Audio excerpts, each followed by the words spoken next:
গুরুত্বপূর্ণ বক্তব্য রাখার জন্য এখন আমাদের মাঝে উপস্থিত হয়েছেন এই বাজারের সর্বপ্রথম প্রতিষ্ঠাতা এবং যার মাধ্যমে আমরা মুসলিম বাজার ব্যবসায়ী বহুমুখী সমবায় সমিতির রেজিস্ট্রেশন পাই 51 সেই আব্দুর রব খান আঙ্কেল এখন আমাদের মাঝে উপস্থিত হয়েছেন।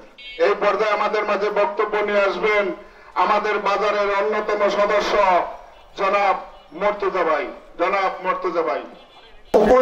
উপস্থিত আমাদের প্রতিষ্ঠাতা আব্দুর রব মামা, উপস্থিত বসির ভাই ও উপস্থিত মুসলিম বাজারের ব্যবসায়ী দোকানদাররা ভাইরা, আসসালামু আলাইকুম।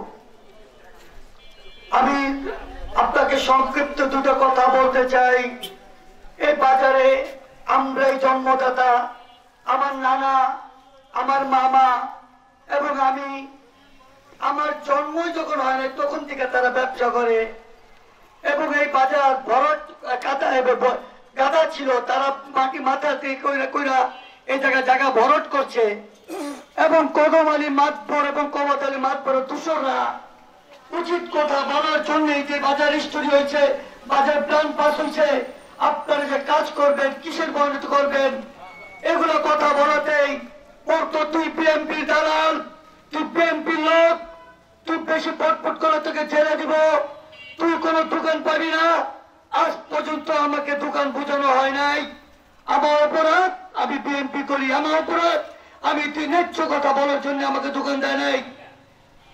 এখন তারা এর আগের কমিটিতে ছিল, যারা যারা বর্তমানে কমিটিতে আছে কিভাবেই থাকে, আর এখনো তাদের দোকান আমেরিকার তো বড় দেশে গজব হওয়ার পরে, আমেরিকার গজব হওয়ার পরেও আমরা নিরীহ দোকানদাররা বিচার পাই নাই। আমরা পারতাম 5 আগস্টের দিন এই আমেরিকা দোকান থেকে লুটপাট করতে, কিন্তু ভাবছিলাম আল্লাহর এত বড় গজব যখন পড়ছে আমরা বিচার পাবো, কিন্তু এখনো দুয়ারে ঘুরতে হয় আমার দোকানের জন্য। কেন? আমি এখান থেকে বিএনপি নেতৃবৃন্দের কাছে, আমিনুল ভাইয়ের কাছে আবার জানাতে চাই, আপনি আসুন, কালকে আমিনুল ভাই আসবেন, আমিনুল ভাই নিজে বাজার ঘুরে গেলে তদন্ত করে দেখবেন এক একজন 5টা 10টা করে আমেরিকার দোষরা এখনো কিভাবে বসে আছে। আমি এইটা জানতে চাই, বর্তমানে কমিটির কাছে জানতে চাই এখনো কেন বিচার হলো না। আপনাকে 12 জনের ভিতরে একটা মিটিং হয়েছিল, পরের দিন সকালে সবার দোকানে তালা মারা হবে, তা হলো না। বিশেষ সাধারণ সভাতে আইন পাশ করা হইলো, সবাই আমরা সম্মতি দিলাম, ওইখানে আইন পাশ করা গিয়েই দোকানে তালা মারবো। মে মাসের 17 তারিখে সে আইন পাশ হলো, এখনো দোকানে তারা বহাল আছে। এখনো বলে যদি আমেরিক আসুক সারা বহু পদার্থ ফটো করে দোকান নিচে চান নিব। আমরা জ্যোতিষের সঙ্গে আমার মাইরা ভালাইতো, তা অনেক ভালো ছিল, একবার মৃত্যুবরণ করতাম, কিন্তু এখন প্রতিদিন আমাকে মৃত্যুবরণ করতে হয়। যে আমার হকের ভিত্তি, আমার দোকানের ভিতরে তারা কিভাবে বসে আছে, এটা বর্তমানে কমিটির কাছে আমি জানতে চাই।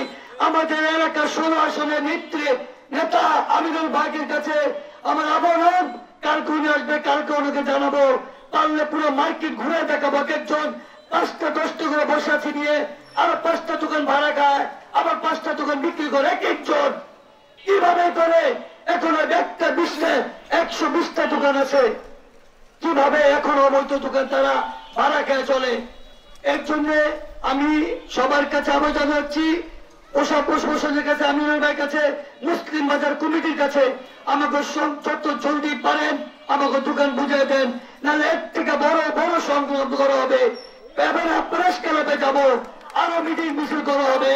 যদি আপনারা আমাকে মাইরা ফেলেন আমার অধিকার থেকে বিচ্ছিন্ন হবো না, যদি পারলে জানা মাইরা ফেলান এই বাচ্চাদের বাজার ভালো মনে হয় না, প্রতিদিন মৃত্যুবরণ করি, একবারই করলে ভালো।